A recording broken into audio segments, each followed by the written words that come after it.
they're taking Psalm 27 and they are correlating it to the arrest and trial of Jesus.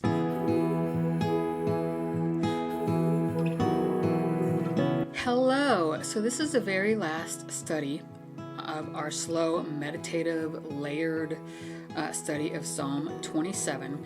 And in this one, I am going to go over what the Believer's Bible Commentary has to say about this.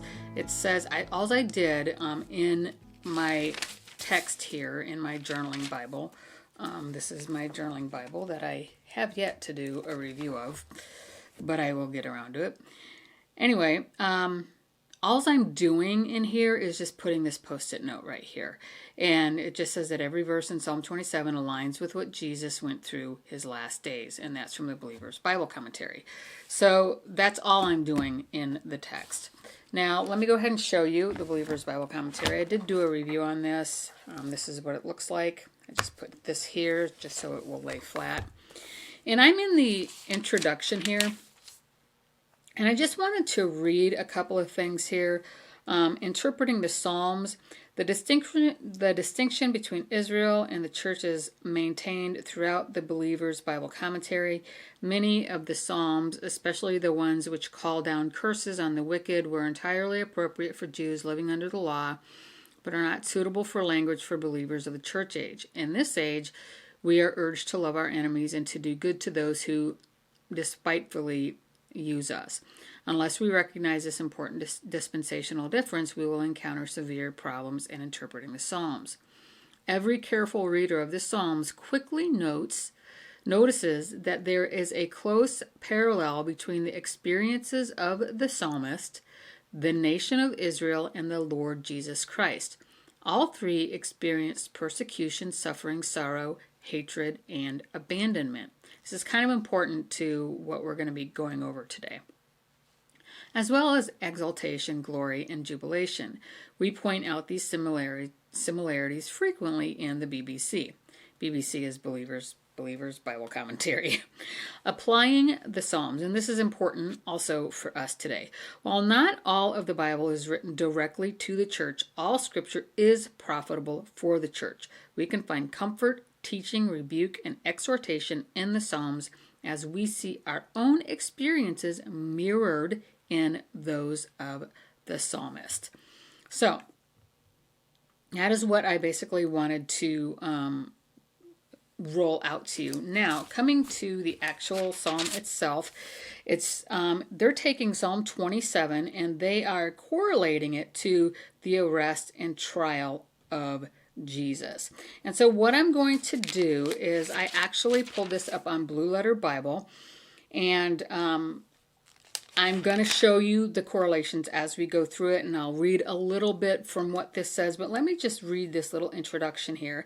It says, Psalm 27 is beautiful in any setting, but it takes on a special attraction if we think of it as expressing our Lord's innermost thoughts during those fateful hours immediately preceding Calvary. So immediately preceding his crucifixion. Now, Psalm 27 is not listed as a prophetic psalm, so it's not a prophetic psalm, so it's not prophesying of Jesus' crucifixion in any way, shape, or form. But I think that you'll kind of understand what I mean of how it just kind of like correlates. And it's not a perfect fit, I don't think. And so when I first read this, I was like, wow, this is weird. Like, I wasn't really sure what to think about it, but I kept reading over and over, and it's not a perfect fit, but it is kind of interesting, and I think that we can really kind of use this as an example of how we might be able to use Psalm 27 when we're going through things that are similar to what Jesus actually went through. So let me turn around the camera to my computer screen and show you what I'm talking about. Okay, so what I've done here is I'm in Blue Letter Bible, and on Blue Letter Bible on the website, I don't think the app has this functionality, but the website certainly does. You can come down to multiverse retrieval, and you can put in a whole range of verses, and that's what I did here. Let Let me scroll all the way down to the bottom. This is actually what I put in, and this is how you would format it. You would put in the verses and then separate it with a semicolon. And so then what I did is I started out with the verse that correlates to what Jesus was going through, starting at the Garden of Gethsemane is where we're going to start. And we're going to be jumping around to a lot of different verses to kind of make this harmonize. And so, like, I've kind of grouped them in different colors. And so this verse, this first grouping is yellow, and it's basically the verses that correlate to Psalm 1. And so hopefully this will make sense to you as we go through here. And so starting in Luke 22:52 through 53, it says, "Then Jesus said to the chief priests." Now this would have been, well, let me just read it. "Captains of the temple and the elders who had come to him. Have you come out as against a robber with swords and clubs? When I was with you daily in the temple, you did not try to seize me, but this is your hour and the power of darkness." So this is when they came out to arrest him.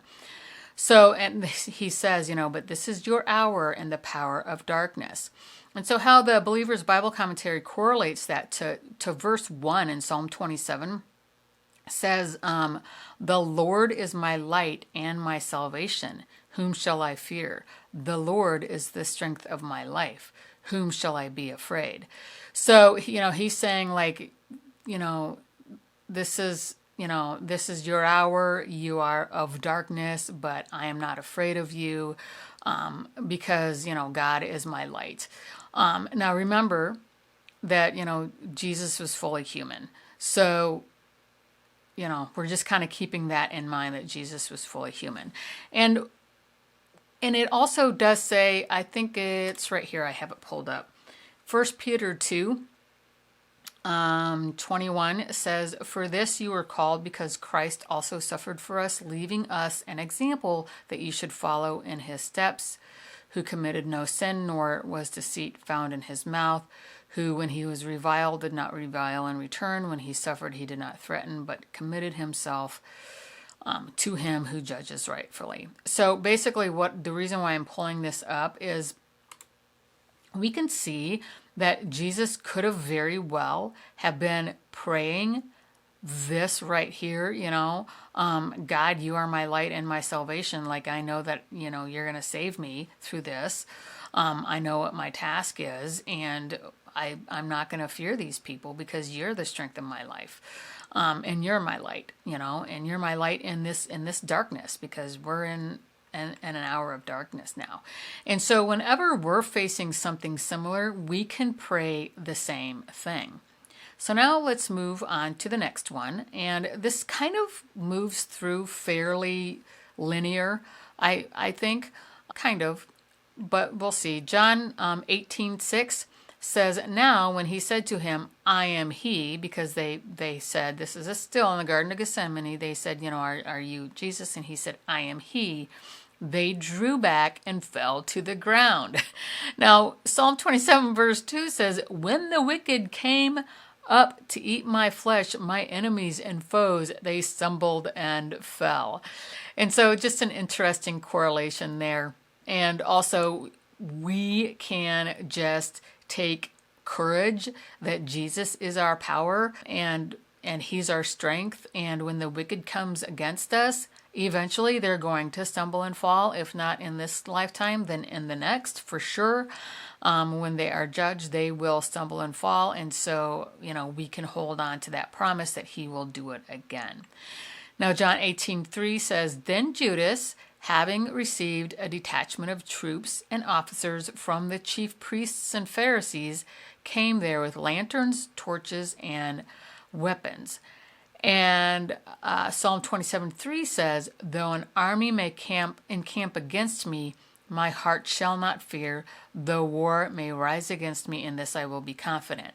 So Judas came with an entire detachment of troops. Like, there was a lot of people that came out against Jesus to arrest him. And he very well could have, been praying this right here. Though an army may encamp against me, my heart shall not fear. Though war may rise against me, in this I will be confident. And so we can also do the same thing, that we do not have to fear, that the Lord will protect us, and that we can abide in the Lord when people are coming against us. Moving on to the next one. John 18:10. Then Simon Peter, having a sword, drew it and struck the high priest's servant and cut off his right ear. The servant's name was Malchus. So Jesus said to Peter, "Put your sword into the sheath. Shall I not drink the cup which my Father has given me?" It's basically this last sentence here. Shall I not drink the cup which my Father has given me? And how that kind of correlates to verse 4 in Psalm 27. One thing I have desired of the Lord, that will I seek, that I may dwell in the house of the Lord all my days, to behold the beauty of the Lord and to inquire in his temple. And so Jesus was basically saying that, I have a cup which my Father has given me to drink, and I just want to do his will. I want to behold his beauty and do his will. Let me read to you what the Believer's Bible Commentary has to say about that. It says, his one desire was to dwell with God, and since the pathway to glory led first to the cross, he was prepared to endure its suffering and shame. And then it says there is something indomitable. I don't even know what that word means. But there's something interesting about one thing people. They know, one thing is in quotation marks. One thing people, they know what they want and are determined to get it. Nothing can stand in their way. And so that is how that verse correlates, and that he's saying, I'm going to do the will of my Father no matter what. Like, that's the only thing that I care about. That's it. I'm going to do the will of my Father. And so that's basically what Psalm 24:7 is saying, is just this one thing. To behold the Lord. That's all I want, is to behold the Lord. Okay, so let's move on to the next one, John 18:12.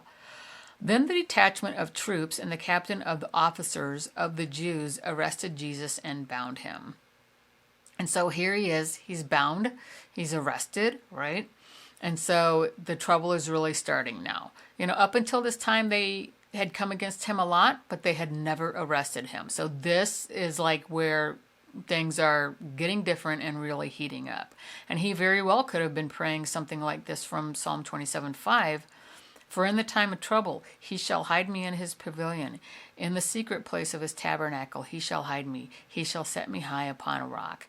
And so what does that mean? Does that mean that the Lord is literally going to hide us and protect us and all of that? Not necessarily. I mean, it can just mean that as you're going through this, that you are going to abide with him in the secret place, right? In the secret place of his tabernacle. And so you could just abide with him in your mind and heart and soul in the secret place and not be bothered by what you're about to go through. So let's move on to the next one. These verses are kind of from different places, but you'll get the gist of it. Matthew 26:57.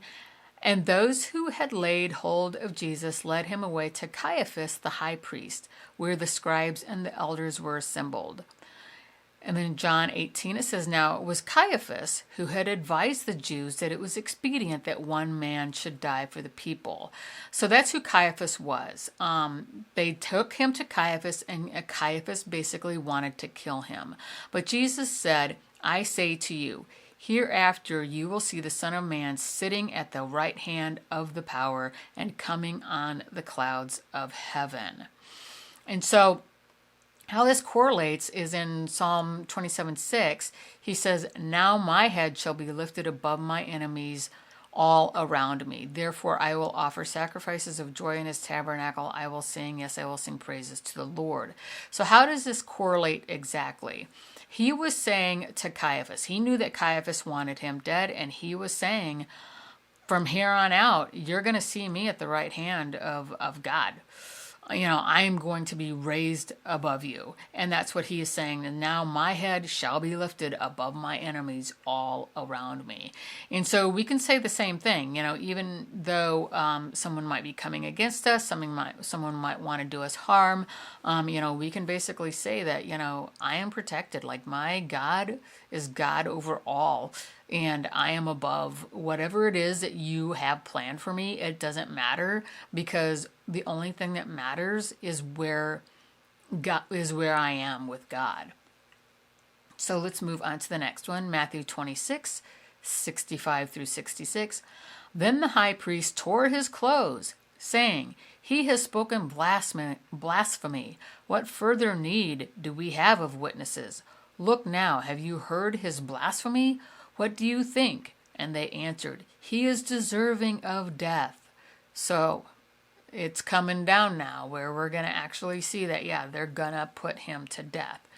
And this is where, it's getting real now. He knows that he's going to be put to death, and he cries out, "Hear, O Lord." He could have cried out. We don't necessarily know for sure. Like I said, this is not prophetic, but it just correlates. Jesus very well could have been praying, "Hear, O Lord, when I cry with my voice, have mercy also upon me." When you said, "Seek my face," my heart said to you, "Your face, Lord, I will seek." And so he's just crying out to God in his time of need, seeking God, seeking his face, and also praying for mercy upon him. We can be facing dangers like this and still be strong in the Lord.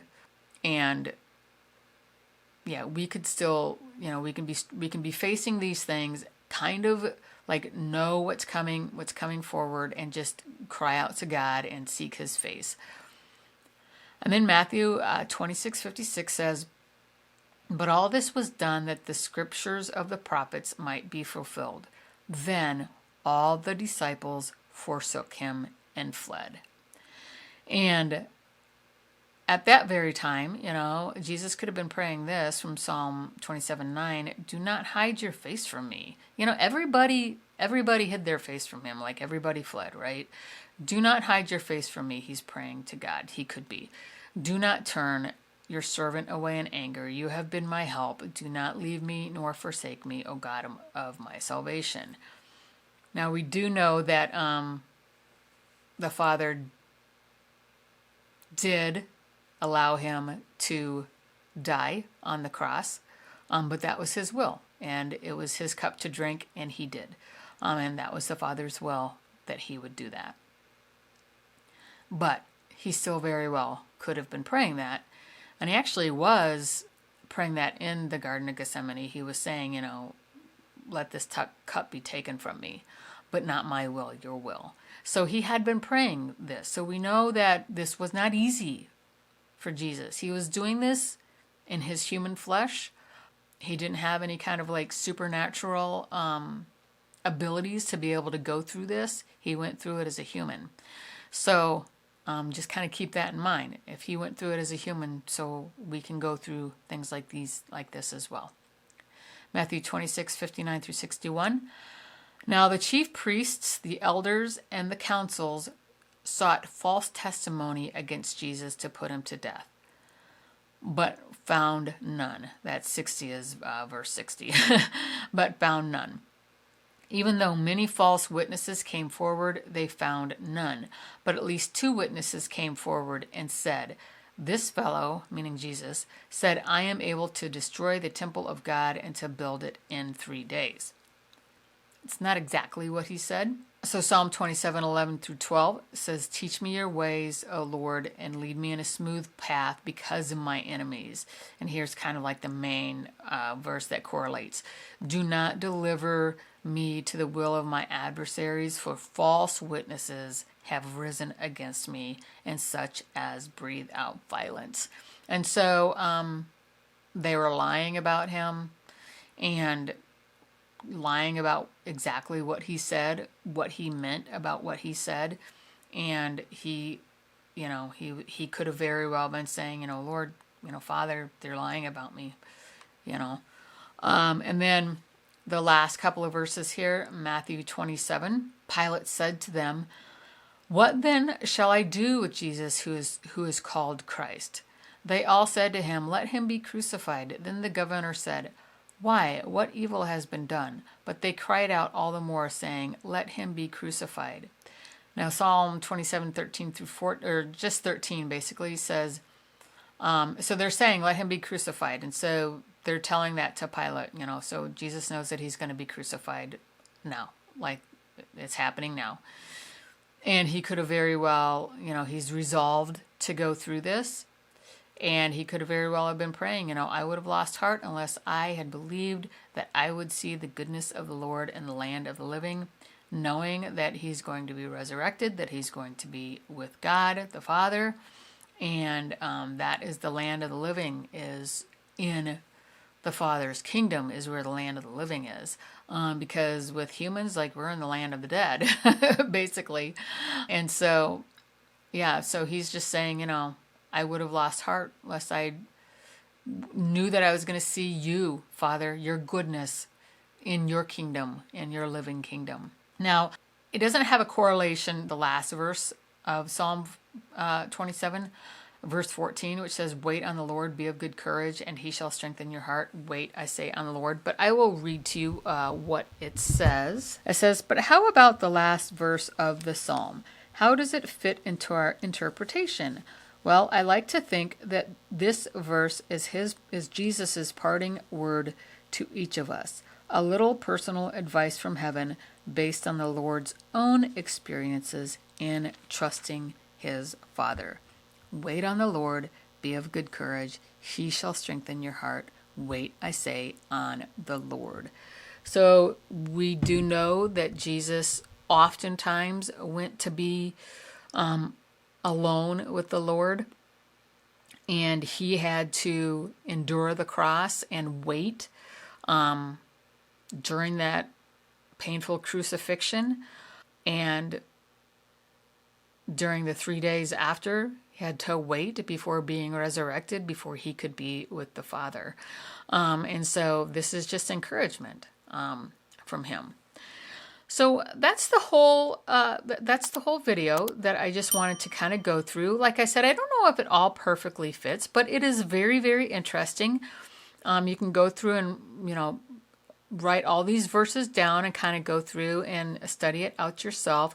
But because of, it says in several different places, but I just pulled out 1 Peter 2.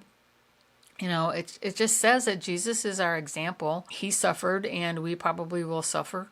And we do know that Christians all over the world have suffered throughout the centuries and still are suffering and being persecuted. And Jesus was put to death on our behalf for our salvation. And so as he was going through that trial, there are things within Psalm 27 that we can pray about. And we can hold on to promises like he very well may have held on to some of these promises.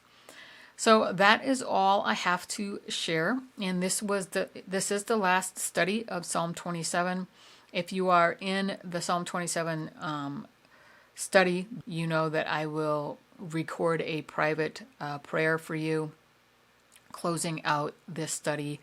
And if you haven't watched the whole thing, like, all the videos are public and you can watch them all in the playlist. But if you want devotional emails in between each one, you can sign up for that study on my website.